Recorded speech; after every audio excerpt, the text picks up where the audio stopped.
Hello friends, आज हम एक नए टॉपिक के बारे में बात करेंगे जिसका नाम है मैकेनिज्म ऑफ मसल्स कॉन्ट्रैक्शंस। मैं चंदन सिंह आपको आज मसल्स एक दूसरे के प्रति किस तरीके से कॉन्ट्रैक्शंस करते हैं उसके बारे में मैं जानकारी दे रहा हूँ। तो इसको टॉपिक को ध्यान से आप लोगों को सुनना है और समझना है, और जो भी आपको कमेंट्स देने हैं वो आप कमेंट्स बॉक्स में जाके दे सकते हैं। तो यहाँ बात करते हैं मैकेनिज्म के बारे में। Mechanism of muscles contractions।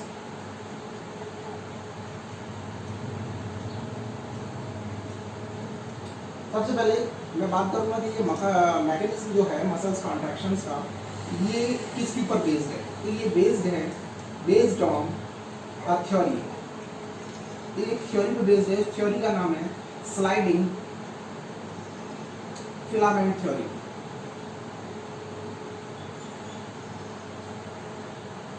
ये स्लाइडिंग फिलामेंट थ्योरी क्या बताती है कि इसमें एक बैंड है, यानी कि एक बैंड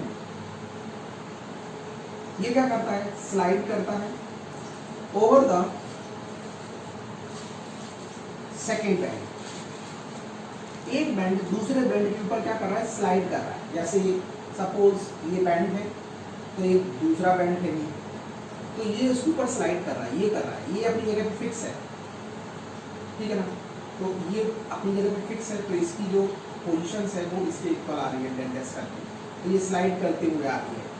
तो ये स्लाइडिंग जो मूवमेंट है इसके ऊपर ये बेस्ड है थ्योरी।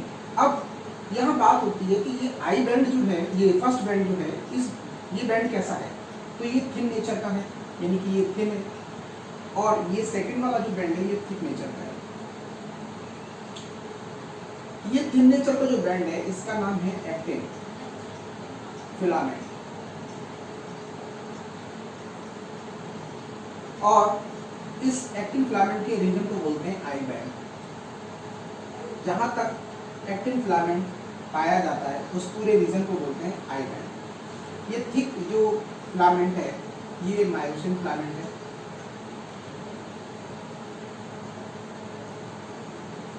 और ये ए बैंड के नाम से जाना जाता है। तो यहाँ पर कुल मिला के कहानी क्या आ रही है, कहानी ये आ रही है कि जो आई बैंड है वो ए बैंड के ऊपर क्या कर रहा है, स्लाइड कर रहा है। आई बैंड ए बैंड के ऊपर स्लाइड कर रहा है। ये आई बैंड और ए बैंड कहाँ जुड़े हुए हैं, ये जुड़े हुए हैं मसल से, और इनके बीच में क्या हो रहा है, कॉन्ट्रैक्शन हो रहा है। तो मसल्स आपस में कॉन्ट्रैक्शन कैसे कर पाती हैं, तो उसके लिए जो हम थ्योरी पढ़ते हैं उसे हम बोलते हैं स्लाइडिंग फिलामेंट थ्योरी। ये कैसे होती है ये अब हम डिटेल में पढ़ेंगे। इसके लिए मैंने इस पूरी प्रोसेस को 3 स्टेप्स में तोड़ा है, तो स्टेप बाय स्टेप मैं आपको समझाता हूँ, क्योंकि ये बुक्स में NCERT की बुक्स में या किसी भी अदर पब्लिकेशंस की आप बुक पढ़ेंगे तो उसमें बहुत ही घुमा फिरा के चीज़ें दी गई है। कंसेप्ट को पकड़ने में दिक्कत आएगी। अगर आपने एक बार कंसेप्ट सीख लिया इसमें होता क्या है, तो आप आसानी से इस प्रोसेस को समझ सकते हैं। तो यहाँ पर मैं फर्स्ट स्टेप्स के बारे में बात कर रहा हूँ। सबसे पहला स्टेप में क्या होता है कि ये जो मैकेनिज्म है, ये मैकेनिज्म जो है ये स्टार्ट होता है by CNS, central nervous system. Central nervous systems में ये किसके द्वारा प्रोसेस स्टार्ट होती है, ये मोटर नर्व के द्वारा। जो मोटर नर्व होती हैं वो रिलीज करती हैं कुछ सिग्नल्स, जिनको मोटर सिग्नल्स बोलते हैं। ये मोटर सिग्नल्स जो होती हैं वो पहुंचती हैं कहाँ पर, मोटर एंड प्लेट पर। मोटर एंड प्लेट, इस मोटर एंड प्लेट का एक और नाम है, और करके मेंशन कर रहा हूँ, न्यूरोमस्कुलर जंक्शन। न्यूरोमस्कुलर जंक्शन यहाँ पहुंचती है। यहाँ पर पहुंचने के बाद क्या होता है, यहाँ से रिलीज होता है एक केमिकल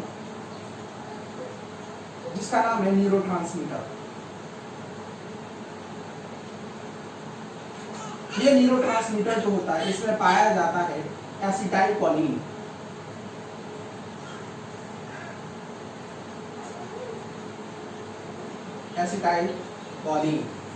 ये एसिटाइल कोलिन क्या करता है, ये जनरेट करता है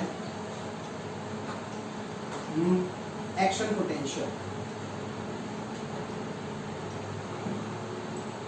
और ये एक्शन पोटेंशियल फाइनली कहाँ पहुंचता है, मसल्स के पास। तो ये मसल्स में कहाँ पहुंचेगा, पर्टिकुलरली आपके सार्कोलेमा,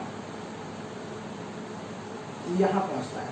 अब सार्कोलेमा यानी कि सार्कोलेमा जो है यहाँ पहुंचने के बाद क्या होता है, तो यानी कि अब सेकंड स्टेप के बारे में बात करेंगे, यानी कि एक्शन पोटेंशियल ये जो है ये आपका फाइनली मसल तक पहुंच गया। अब ब्रेन से लेके मसल्स तक की कहानी आपके पास पहुंच चुकी है। तो पहले स्टेप में हमने क्या पढ़ा, ब्रेन से लेके मसल तक की कहानी। तो ब्रेन से लेके मसल तक की कहानी क्या हुई, वो ये रही।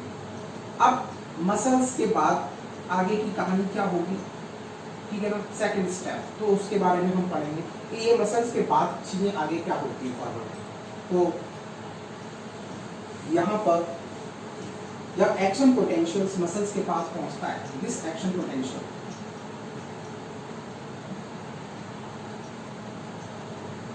कहाँ पहुंचा, सार्कोलेमा, ये सेकंड पॉइंट है, सेकंड स्टेप। तो ये सार्कोलेमा के पास जब पहुंचता है तो ये मसल्स फाइबर के द्वारा स्प्रेड हो जाता है, और स्प्रेड होने के बाद कहाँ पहुंचता है, इसके लिक्विड सब्सटेंसेस में।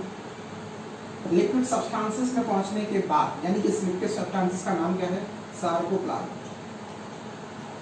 जिसके अंदर नंबर ऑफ सार्कोप्लाज्मिक रेटिकुलम पाए जाते हैं, सार्कोप्लाज्मिक रेटिकुलम। ये सार्कोप्लाज्मिक रेटिकुलम क्या करते हैं, रिलीज करते हैं, क्या रिलीज करते हैं, कैल्शियम आयंस। अब ये कैल्शियम आयंस रिलीज कर रहा है, यानी कि सेकंड स्टेप में हमने क्या पढ़ा, मसल्स की कहानी। मसल्स की कहानी किसके रिलीज होकर रही है, कैल्शियम आयंस को। अब ये कैल्शियम आयन कहाँ पहुंचेगा, ये कैल्शियम आयन पहुंचेगा आपके एक्टिन फिलामेंट पर, जो थिन नेचर का था। इस एक्टिन फिलामेंट में एक स्पेशल टाइप की प्रोटीन पाई जाती है, एक स्पेशल टाइप की प्रोटीन पाई जाती है जिसका नाम है ट्रोपोनिन। ये क्या करती है ट्रोपोनिन, ये एक्टिन फिलामेंट जो है इसकी मास्किंग बनाती है। क्या बनाती है, इसकी मास्किंग, इसको कवर करके रखती है। तो ये कैल्शियम आयन जो है ये आपके ट्रोपोनिन प्रोटीन के साथ, इस प्रोटीन के साथ क्या हो जाता है, बाइंड हो जाता है, और बाइंड होने के बाद इसकी मास्किंग को क्या कर देता है, रिमूव कर देता है। तो यहाँ पर एक्टिन फिलामेंट जो है इसकी मास्किंग क्या हो गई, रिमूव हो गई। एक्टिन फिलामेंट की जो मास्किंग है वो क्या हो गई, रिमूव। अब रिमूव हो गई है तो एक्टिन फिलामेंट के अंदर एक जो स्पेशल जो मोनोमर यूनिट होती है जिन्हें हम बोलते हैं जी एक्टिन, ये मोनोमर यूनिट, इनको ग्लोबुलर एक्टिन भी बोला जाता है, ग्लोबुलर। ये एक स्पेसिफिक साइट होती है, these are specific site, specific site, ये स्पेसिफिक साइट होती है किसके लिए, to myosin head, myosin head के लिए। ये मायोसिन हेड के लिए एक स्पेसिफिक साइट प्रोवाइड कराती है, यहाँ पर जाके ये बाइंड होने के लिए रिस्पॉन्सिबल होती है। लेकिन कब होंगी, कब होंगी, तो मायोसिन हेड में कुछ ऐसा स्पेशल टाइप का ट्रीटमेंट होता है जो समझना जरूरी है। क्या है मायोसिन हेड के अंदर का, तो मायोसिन हेड मैं आपको बता देता हूँ। मायोसिन हेड जो है वो रिस्पॉन्सिबल है, ये रिस्पॉन्सिबल है किसके लिए, ये रिस्पॉन्सिबल होता है एंजाइम्स और आपके एटीपीएस एंजाइम, एटीपीएस एंजाइम इसके लिए रिस्पॉन्सिबल है, इसको सिंथेसाइज करता है, ये इसको सिंथेसाइज करता, that is must be required with respect of the myosin head. Now what will happen in the next step, third. तो यहाँ पर थर्ड स्टेप्स के बारे में पढ़ेंगे हम।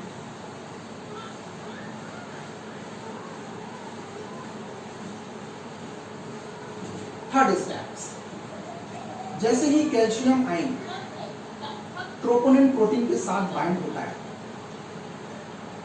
तो जो मायोसिन हेड है, मायोसिन हेड, इसमें जो एटीपीएस एंजाइम है ये क्या हो जाता है, एक्टिवेटेड हो जाता है।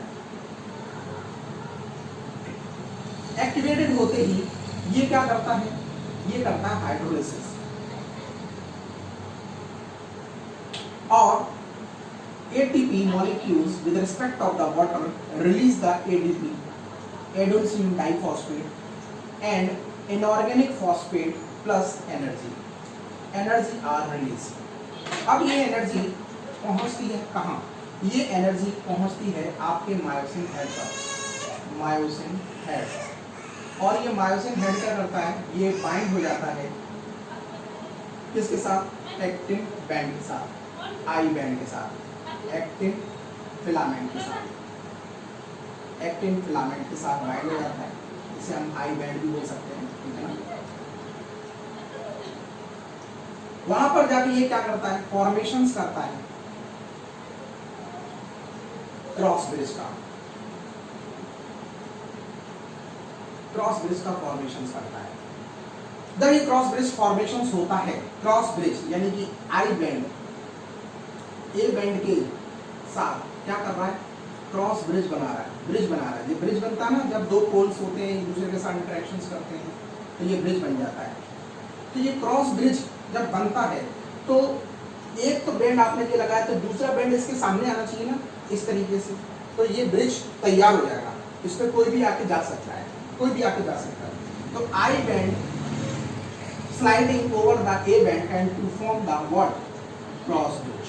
अब ये क्रॉस ब्रिज जब बना तो इस क्रॉस ब्रिज के लिए क्या होता है, आई बैंड जो है यहाँ पर ये क्या कर रहा है, मूव कर रहा है, मूव टूवर्ड्स